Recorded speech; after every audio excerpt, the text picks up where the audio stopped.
Whose testimony do you think was most useful in developing the single bullet theory? Commander Humes. Tell us about that a little bit. Well, Commander Humes testified about the path of the bullet. And when I questioned him at Bethesda on the Friday before his testimony, he told about how he looked at the bullet hole in the back of the president's neck and he put his finger in. And that the bullet hit nothing solid, passed between two large strap muscles, and passed between two large strap muscles, and didn't know what happened.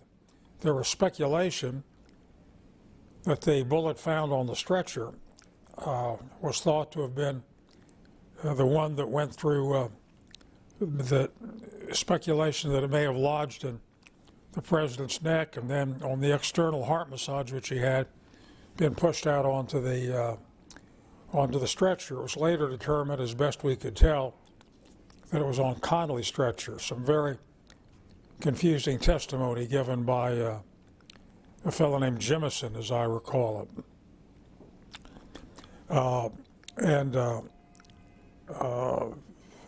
Dr. Humes speculated that the hole in the president's throat, which was the situs of the tracheotomy, might have come in from the front and struck a vertebrae and glanced up and caused a tremendous damage to the top of the president's head, which was practically blown off. It was 13 centimeters across, about 5.5 inches.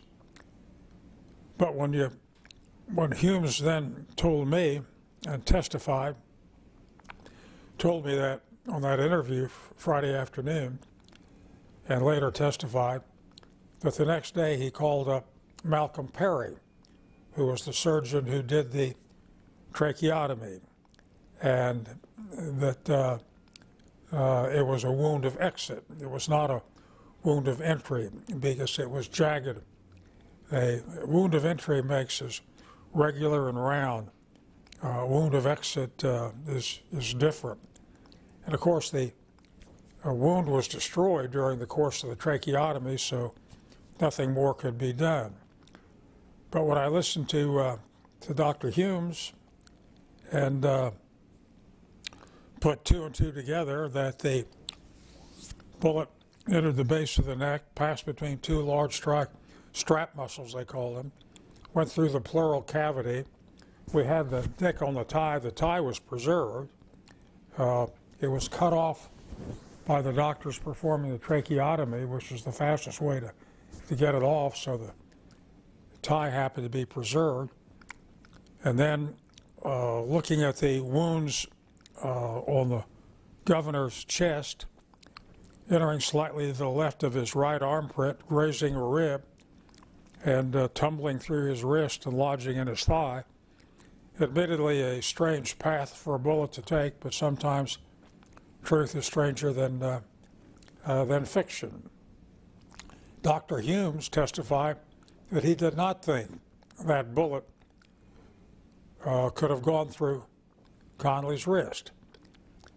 So he, at that stage, he disputed the single bullet theory as I've just outlined it.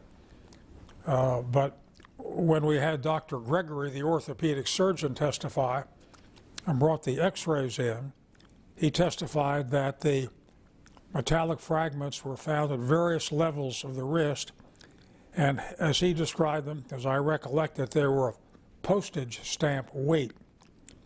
The whole bullet, as I recollect it, weighed 158 grams, and they came as high as 161, and that differential could have accounted for the metallic fragments in the governor's wrist.